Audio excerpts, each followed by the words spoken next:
जी तो स्टूडेंट्स हम आज पढ़ने वाले हैं सेकेंड ईयर केमिस्ट्री में Kips MD care chemistry practice book की।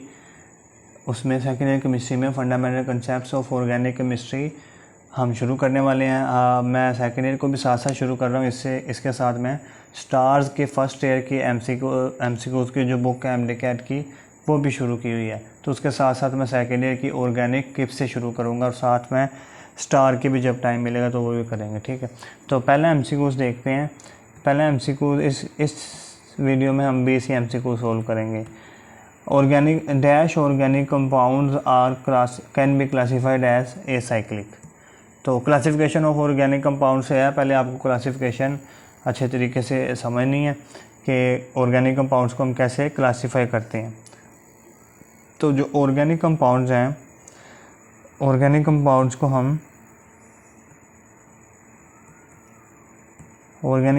को हम दो ग्रुप्स में मेनली डिवाइड करते हैं। दैट इज़ ओपन चेन, या फिर जिसको ओपन चेन को हम एसाइक्लिक भी कहते हैं, मतलब इनकी साइकिल नहीं बनती, और या फिर क्लोज चेन जिसको हम साइक्लिक कहते हैं, जिनकी साइकिल बन जाती है। ठीक है, और अब ओपन चेन जो है आगे दो टाइप्स बनाते हैं, एक ब्रांच एक स्ट्रेट चेन। और ब्रांच चेन मतलब ये वाले कंपाउंड जिसमें स्ट्रेट चेन के साथ कोई ब्रांच होगी। ठीक है, और जो स्ट्रेट चेन होंगे मतलब उसमें कोई ब्रांच नहीं होगी। तो स्ट्रेट चेन में कोई ब्रांच नहीं होगी। इसी के साथ क्लोज चेन के आगे फर्दर दो टाइप्स हैं, होमोसाइक्लिक जिसको हम कार्बोसाइक्लिक भी कहते हैं, क्योंकि जो होमोसाइक्लिक कंपाउंड होते हैं उनमें सिर्फ और सिर्फ कार्बन ही एटम होता है, इसलिए हम इसको कार्बन साइक्लिक भी कहते हैं। और हेटेरोसाइक्लिक जिसमें कार्बन के अलावा भी कोई एटम होता है, जैसा कि यहाँ पे एग्जांपल दी है पाइरोल की, जिसमें ये नाइट्रोजन एटम है और इसको हम हेटेरो एटम कहते हैं। ठीक है, हेटेरो एटम मतलब ऐसा एटम जो कार्बन के अलावा रिंग में प्रेजेंट हो, हेटेरो एटम। अच्छा, अब ये जो होमोसाइक्लिक है इसको हम दोबारा आगे दो टाइप्स में डिवाइड करते हैं, एलिसाइक्लिक और एरोमेटिक। अब ये एलिसाइक्लिक कैसे होते हैं, ये रिंग बनाते हैं, कार्बन, ये देखो कार्बन तीनों आपस में रिंग बना रहे हैं, मगर ये रिजेंबल करते हैं इस तरह के, ये एलिफैटिक कंपाउंड्स को रिजेंबल करते हैं, इनकी तरह के दिखते हैं, मगर बस इनमें फ़र्क ये है कि ये रिंग बना रहे हैं, इनकी तरह के दिखते हैं मगर ये रिंग बना रहे हैं, बस ये फ़र्क है इनमें। इसके अलावा एक होमोसाइक्लिक की टाइप्स है एरोमेटिक, जिसमें बेंजीन की कोई रिंग आ जाती है, ऐसे कंपाउंड जिसमें कोई एक बेंजीन की रिंग आ जाए उसे हम एरोमेटिक कंपाउंड कहते हैं। अब उसने कहा था कि ये जो हमारे पास क्वेश्चन में उसने कहा था कि जो नीचे चार ऑप्शन दी गई हैं, इन ऑप्शन में कौन सा कंपाउंड है जो कि एसाइक्लिक है। एसाइक्लिक से मुराद ये वाला कंपाउंड जिसकी रिंग ना बन रही हो, इस तरह के कंपाउंड कौन से हैं, इस तरह के। ठीक है, तो एसाइक्लिक अगर देखो तो पहले उसने कहा है आइसोबुटेन। आइसोबुटेन से मुराद ये कि चार बुटेन मतलब चार कार्बन, तीन एक रो में और एक उसकी ब्रांच, आइसो का मतलब ब्रांच। और इसी तरह वो आगे फिर कह रहे हैं कि आइसोपेंटाइन, तीसरी में कह रहे हैं आइसोपेंटाइन मतलब तीन कार्बन है। ठीक है, और पांच कार्बन है, सॉरी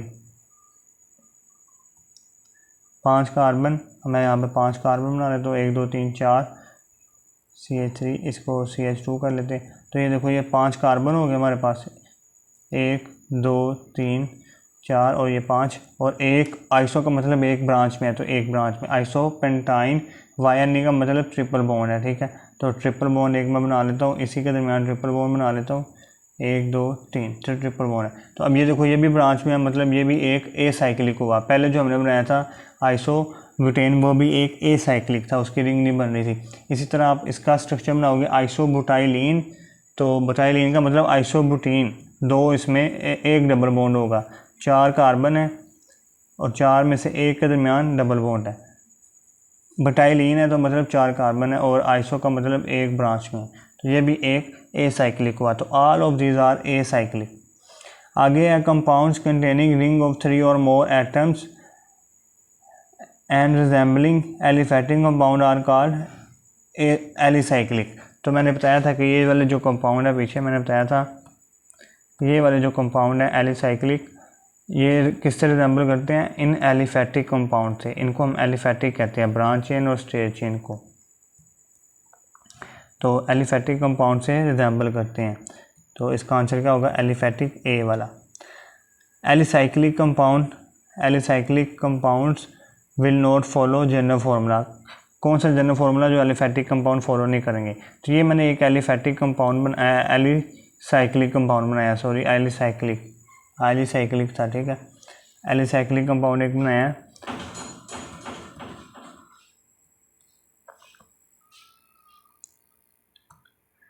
अब इस एलिसाइक्लिक में देखो हमारे पास C3 तीन इसमें हैं कार्बन, और H 2 2 4 2 6 और H6 हैं, C3H6। और इसका जनरल फार्मूला हो सकता है CnH2n। ये देखो n का डबल है हाइड्रोजन, तो Cn, और n का डबल हाइड्रोजन 2n, ठीक है। इसका फार्मूला ये हो सकता है जनरल फार्मूला। अगर यहाँ पे मैं क्या करूँ, इस पर डबल बॉन्ड बना दूँ तो ये एक दूसरी एलिसाइक्लिक कंपाउंड बन जाएगी, जिससे हम कहेंगे अनसैचुरेटेड एलिसाइक्लिक कंपाउंड। अब इस पर क्या होगा कि ये वाले हाइड्रोजन अब ख़त्म, एक हाइड्रोजन रह जाएगा, ठीक है। एक हाइड्रोजन रह जाएगा, तो अब इसका मैं लिखूँगा C3H4, और इसका जो जनरल फार्मूला होगा वो इस तरह होगा Cn और H2n -2।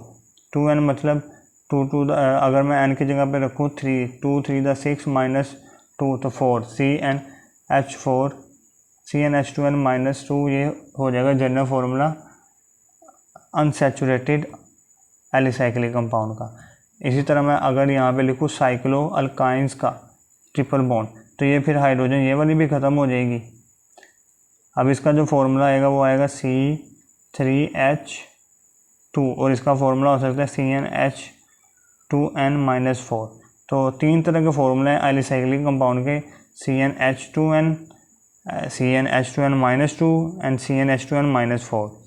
तो ये तीनों तरह के कहाँ पे लिखे हैं, ये देखो CnH2n हमने ढूंढा, CnH2n -2, CnH2n -4 और CnH2n +2 ये नहीं है, ये एलिसाइक्लिक का नहीं है, तो ये हमारे पास ऑप्शन होगी सी वाली। आगे cyclohexane can be classify at, cyclohexane ये स्ट्रक्चर फार्मूला होता है साइक्लोहेक्सेन का, और हमें पता है इस तरह के जो स्ट्रक्चर्स हैं जिसमें कोई कार्बन, सिर्फ कार्बन का एटम स्ट्रक्चर रिंग बनाता है कार्बन की, उसे हम क्या कहते हैं, एलिसाइक्लिक। एलिसाइक्लिक में सिर्फ कार्बन के एटम रिंग बनाते हैं, जबकि एरोमेटिक में कार्बन के एटम रिंग बनाते हैं, मतलब उसमें बस बेंजीन की रिंग होती है, ठीक है। और जो हेटेरो एटम होते हैं उसमें कार्बन के एटम रिंग बनाते हैं, मगर एक कोई और एटम होता है, ठीक है। तो साइक्लोहेक्सेन में हम क्या कहेंगे, वो एक एलिसाइक्लिक कंपाउंड है, तो वो एक एलिसाइक्लिक सी वाली। How many secondary carbon atoms are present in methyl cyclopropane.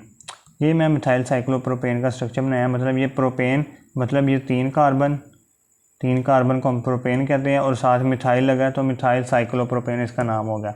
अब वो कह रहा है कि इसके सेकेंडरी कार्बन एटम कितने हैं, सेकेंडरी हम कहते मतलब ये देखो, ये जो कार्बन मिथाइल साइड चेन है, जो सब्स्टिट्यूएंट है या फिर जो रिंग ब्रांच है, वो जिस कार्बन से अटैच है, ये वाले कार्बन से अटैच है, ये कार्बन आगे कितने कार्बन से अटैच है, 2 कार्बन से, तो इसको हम कहेंगे ये सेकेंडरी कार्बन है, जो आगे 2 कार्बन से अटैच होता है। तो वही पूछ रहा है कि in methyl cyclopropane how many secondary carbon atoms are present in methyl cyclopropane. तो एक ही है, एक ही सेकेंडरी कार्बन है ना, मतलब ये वाला ही कार्बन, सिर्फ ये वाला ही कार्बन आगे 2 कार्बन से अटैच हो रहा है, जिसके साथ साइड चेन होगी, मतलब जिसके साथ साइड चेन लगी है वो वाला कार्बन अगर जितने कार्बन से अटैच होगा वो डिपेंड करेगा कि कार्बन कौन सा। अगर एक कार्बन से अटैच होता है तो वो प्राइमरी, 2 से होगा तो उसे सेकेंडरी, टर्शरी हम कहेंगे जब 3 से आगे अटैच होगा। तो इसमें एक ही था, ठीक है। Which of the following is not heterocyclic compound. तो नेफ्थलीन का फॉर्मूला क्या होता है मैं बताता हूँ, पाइरिडीन फ्यूरेन पाइरोल। नेफ्थलीन का फॉर्मूला होता है ये वाला, उसमें 2 होती हैं बेंजीन की रिंग, तो इसमें बेंजीन की रिंग है, मतलब इसमें सब कार्बन ही है, तो यह क्या ये हेटेरो एटम है, हेटेरोसाइक्लिक कंपाउंड है, तो ये बिल्कुल हेटेरोसाइक्लिक नहीं है, ये एलिसाइक्लिक है, और एलिसाइक्लिक में भी आगे एरोमेटिक है, ठीक है। तो एरोमेटिक कंपाउंड है ये। अगर इसके साथ देखो उसने एक दिया था पाइरोल, पायरीडीन, पायरीडीन में एक नाइट्रोजन एटम होता है बेंजीन में, और पायरोल में इस तरह का स्ट्रक्चर होता है और एक नाइट्रोजन एटम होता है, और फ्यूरान में एक इस तरह का स्ट्रक्चर और एक ऑक्सीजन एटम, इस सब में कार्बन के अलावा दूसरे एटम भी हैं। तो ये सारे फिर क्या हुए, ये तीनों हेटेरो एटम्स हुए, मगर ये नेफ्थलीन जो है ये हेटेरो एटम नहीं है, ये एक एरोमेटिक एटम है, क्योंकि इसमें बेंजीन की रिंग आ गई, एरोमेटिक कंपाउंड सॉरी।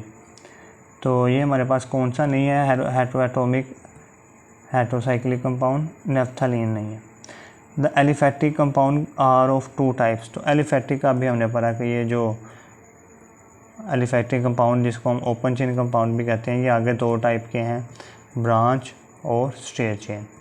तो इसमें दो कौन से ऑप्शन है, सी वाली ब्रांच और स्ट्रेट चेन। 8वां क्वेश्चन है which is the not present as hetero atom in heterocyclic compound.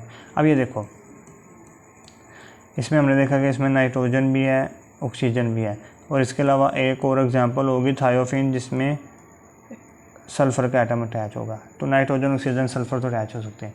ऐसे एटम जिनकी वैलेंसी क्या होगी 1, जिस तरह क्लोरीन, फ्लोरीन, वो हेटेरो एटम के तौर पर नहीं आ सकते, वो इस बेंजीन रिंग में नहीं आ सकते, क्योंकि ये देखो, ये अगर सल्फ़र ने यहाँ बेंजीन रिंग में आना है तो इसने एक यहाँ पे बॉन्ड बनाया और एक यहाँ पे, मतलब 2 बॉन्ड बनाया। इसकी मिनिमम वैलेंसी 2 होनी चाहिए, 2 से ज़्यादा भी हो सकती है, मतलब क्लोरीन की और फ्लोरीन की तो 1 होती है, तो ये तो बेंजीन रिंग में नहीं आ सकता। मतलब ऐसे एटम जिनकी वैलेंसी क्या हो 1, वो हेटेरो एटम नहीं हो सकते।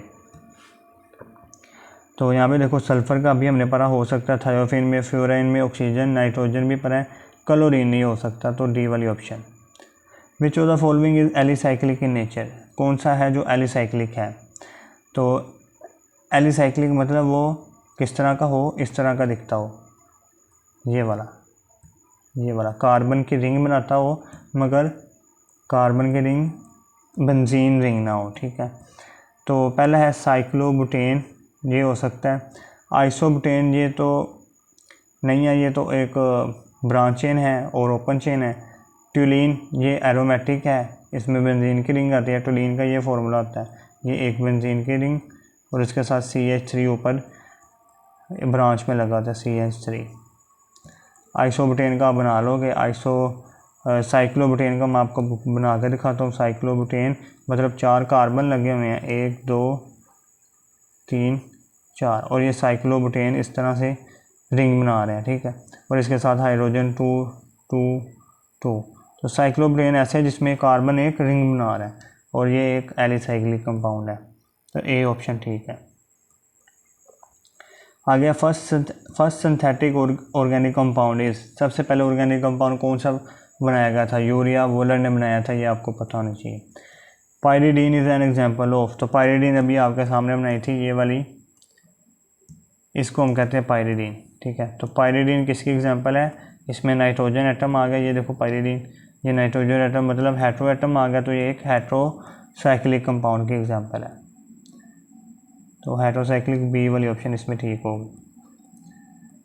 Anthracene contains number of fuse benzene ring, ये एंथ्रासीन का फॉर्मूला है। तो इसमें बेंजीन रिंग कितनी है, 3, तो इसमें 3 बेंजीन रिंग होंगी, सी। इसके अलावा मैंने पीछे नेफ्थलीन का बनाया था अभी, तो नेफ्थलीन में कितनी बेंजीन रिंग है, 2, तो इसमें 2 बेंजीन रिंग फ्यूज होंगी। फिनेंथ्रीन में भी 3 होती हैं, ये भी याद रखना। आगे आ जी, the isomerism in which the compounds differ with respect to the functional group that have same molecular formula. तो ऐसे कंपाउंड जिनका मोलिकुलर फार्मूला सेम हो, मतलब बस उसमें फंक्शनल ग्रुप डिफरेंट हो, उन्हें हम क्या कहते हैं। तो ये देखो, ये मैंने कुछ कंपाउंड लिए, एक मैंने अल्कोहल लिया है इथाइल अल्कोहल, एक मैंने ईथर लिया है डाईइथाइल ईथर। अब इन दोनों का जो मोलिकुलर फार्मूला होगा वो C2H6 हो, C2H6 हो, मगर इनमें फंक्शन ग्रुप क्या है, डिफरेंट। इसमें है OH जो कि एक अल्कोहल फंक्शन ग्रुप है, और इसमें है ईथर का फंक्शन ग्रुप। तो ऐसे कंपाउंड जिनका मोलिकुलर फार्मूला सेम हो और उनमें फंक्शन ग्रुप डिफरेंट हो, उसको हम कहते हैं, वो है फंक्शनल ग्रुप आइसोमरिज्म। और कुछ जो है पेयर्स में ऐसे बना के लाए हूँ जिनमें फंक्शन ग्रुप आइसोमरिज्म होता है, जैसा कि अभी हमने पढ़ा अल्कोहल और ईथर्स आपस में फंक्शनल ग्रुप आइसोमर्स हैं, ठीक है। तो अल्कोहल्स और ether function group isomers, aldehydes और कीटोन आपस में फंक्शन ग्रुप आइसोमर होते हैं, और अल्कीन और साइक्लो अल्केन्स ये आपस में फंक्शन ग्रुप आइसोमर्स होते हैं। इनको आपने देखना है। आगे है ether show the phenomena of. Ether कौन सा फिनोमेना शो करते हैं? ये दो मैंने ईथर के कंपाउंड लिए हैं, एक है डाईमिथाइल ईथर, दूसरा है इथाइल मिथाइल ईथर। अब इन दोनों में देखो, ये जो फंक्शन ग्रुप है ईथर का O, इसके दोनों तरफ, इन दोनों में क्या फ़र्क है? इनके दोनों में फ़र्क यही है कि ये फंक्शन ग्रुप के दोनों तरफ कार्बन की डेंसिटी, कार्बन का नंबर, ये देखो इसमें दोनों तरफ एक ही कार्बन है, इसमें एक तरफ एक है, एक दो, और दूसरी तरफ दो कार्बन है। तो ऑक्सीजन के मतलब ऑक्सीजन फंक्शन ग्रुप के दोनों तरफ जो डेंसिटी है वो डिफरेंट है कार्बन की। तो नंबर ऑफ कार्बन एटम जो फंक्शन ग्रुप के इर्द गिर्द डिफरेंट होंगे उसे हम कहेंगे मेटामेरिज्म। तो ईथर कौन सा फिनोमेना शो करते हैं? मेटामेरिज्म का। इसके अलावा कीटोन्स भी करते हैं मेटामेरिज्म का। कीटोन्स आपको ड्रा करके देखना। तो एक तो मैंने ईथर का बताया, ईथर मेटामेरिज्म का फिनोमेना शो करते हैं, और एक कीटोन्स का भी, कीटोन्स भी हैं ऐसे जो मेटामेरिज्म का फिनोमेना शो कर रहे हैं, उसको देख लीजिए। अगर बना के देखना है तो ये देखो, एक मैं कीटोन ले लेता हूँ CH3 C double bond O CH3, जिसको हम एसीटोन कहते हैं, और एक मैं कीटोन ले लेता हूँ CH3 C double bond O CH2 CH3। अब देखो इसका ये फंक्शन ग्रुप था C double bond O C double bond, इसके दोनों तरफ कार्बन की डेंसिटी है कि एक एक कार्बन है, और इसमें देखो इसमें एक तरफ एक कार्बन है, एक तरफ दो कार्बन, मतलब नंबर ऑफ कार्बन इर्द गिर्द डिफरेंट हैं। तो इसको हम कहते हैं ये मेटामेरिज्म का फिनोमेना शो करते हैं। नेक्स्ट MCQs की तरफ चलते हैं। Which of the following compound does not exhibit positional isomerism? Positional isomerism, positional isomerism ऐसे आइसोमेरिज्म होते हैं जिनमें जो फंक्शन ग्रुप है वो एक से ज़्यादा पोजीशन पे आ सकता है। जैसा कि ये देखो पोजिशनल आइसोमेरिज्म में पहली हमारे पास एग्जांपल अल्कीन। अगर मैं ये एक अल्कीन लेता हूँ, इस अल्कीन में ये डबल बॉन्ड यहाँ पे भी बना सकता हूँ, और अगर मैं इस डबल बॉन्ड को यहाँ से ख़त्म करूँ, ख़त्म करके यहाँ पे बना दूँ, तो मतलब डबल बॉन्ड की पोजीशन शिफ्ट होगी। तो ये जो पोजीशन शिफ्ट होना है ये है, इसे हम कहते हैं पोजिशनल आइसोमेरिज्म। इसी तरह OH को मैं यहाँ पे भी बना सकता हूँ, और यहाँ से मैं इरेज करके OH को यहाँ पे भी बना सकता हूँ। तो ये एक पोजिशनल आइसोमेरिज्म है। तो अल्कीन, अल्कोहल और नाइट्रोअल्केन, नाइट्रोअल्केन में भी मैं यहाँ पे भी बना सकता हूँ, यहाँ पे भी बना सकता हूँ। ये सारे पोजिशनल आइसोमेरिज्म शो करते हैं। मगर जब भी आप कार्बोक्सिलिक एसिड पे आएंगे तो इसका ये function group C double bond OH ये हमेशा एक ही साइड पे रहता है। मतलब इसका ये फंक्शन ग्रुप हम यहाँ से उठा के इस दरमियान वाले कार्बन पे नहीं लगा सकते। तो इसको हम कहते हैं कि carboxylic acid position isomerism phenomena नहीं शो कर सकते, C वाली option. Total number of possible isomers of butyl alcohol. Butyl alcohol मतलब किसी भी अल्कोहल में अगर आपने कोई नंबर ऑफ पोजीशन आइसोमर्स निकालने हैं तो आपके पास एक छोटा सा फॉर्मूला है जिसको हम कहते हैं 2n-2। ये तब इस्तेमाल होगा अगर आपको किसी भी अल्कोहल में नंबर ऑफ आइसोमर्स निकालने हैं। n कहाँ पे है? n यहाँ पे है नंबर ऑफ कार्बन एटम्स, ठीक है। अब उसने कहा था ब्यूटाइल अल्कोहल, ब्यूटाइल का मतलब 4 कार्बन एटम, तो हम n की जगह पे क्या रखेंगे? 4। तो n की जगह पे 4 रखा, -2, 4 - 2 क्या होगा? 2। तो 2 का स्क्वायर क्या होगा? 4। तो हमारे पास ब्यूटाइल अल्कोहल में कितने होंगे? 4 पोजिशनल स्ट्रक्चर आइसोमर।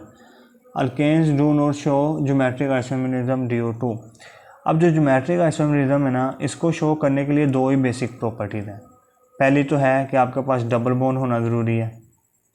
दूसरी है कि आपके पास जो डबल बॉन्ड वाला कार्बन है, ऐसा कार्बन जिसके साथ डबल बॉन्ड है, वो अटैच टू डिफरेंट ग्रुप होना चाहिए, वो डिफरेंट ग्रुप से अटैच होना चाहिए।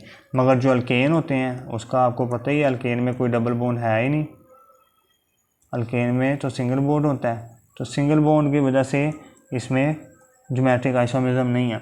रोटेशन अराउंड सिंगल बॉन्ड में रोटेशन की वजह से। How many ethers are possible for C4H? C4 के लिए 4 कार्बन वाले ईथर के लिए कितने ईथर बन सकते हैं? तो यहाँ पे मैंने 2 बनाए हैं जिसमें ये फंक्शन ग्रुप है, इसके दोनों तरफ कार्बन लगते हैं, ठीक है। तो एक तरफ मैंने मिथाइल लगा दिया, एक तरफ इथाइल, 1 2 3 4, 1 2 3 4 आपके पास कार्बन पूरे हो गए।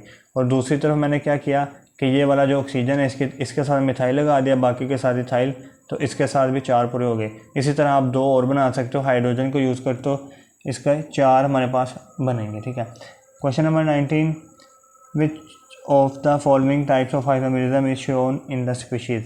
तो इसमें देखो ये वाला H जो है, सॉरी ये वाला H जब यहाँ से निकल कर इस पे आ गया, मतलब ये H यहाँ से निकल यहाँ इस पे आ गया, तो जो हाइड्रोजन का मूवमेंट है, प्रोटॉन का मूवमेंट होता है किसी आइसोमेरिज्म में, उसे हम कहते हैं टोटोमेरिज्म। टोटोमेरिज्म प्रोटॉन के मूवमेंट है, ठीक है। आगे question number 20, which class of organic compound does not show positional isomerism. तो अभी हम पीछे पर क्या है, पोजिशनल आइसोमेरिज्म कौन नहीं शो करते, एक तो कार्बोक्सिलिक एसिड और एक अल्केन। अल्केन में अगर मैं बनाऊँ, ये देखो 2 कार्बन वाला, 3 कार्बन वाला, 4 कार्बन वाला, तो इसमें कहाँ पे मैं सिंगल बॉन्ड को रोटेट ही नहीं कर सकता, सिंगल बॉन्ड तो वही रहेंगे ना। तो इसमें कोई पोजीशन आइसोमेरिज्म नहीं है अल्केन्स में, सी वाला, ए वाला। तो इस वीडियो में 20 ही, नेक्स्ट वीडियो में 20 अगले करेंगे। पसंद आई है तो लाइक शेयर सब्सक्राइब वगैरह करते रहें और शुक्रिया।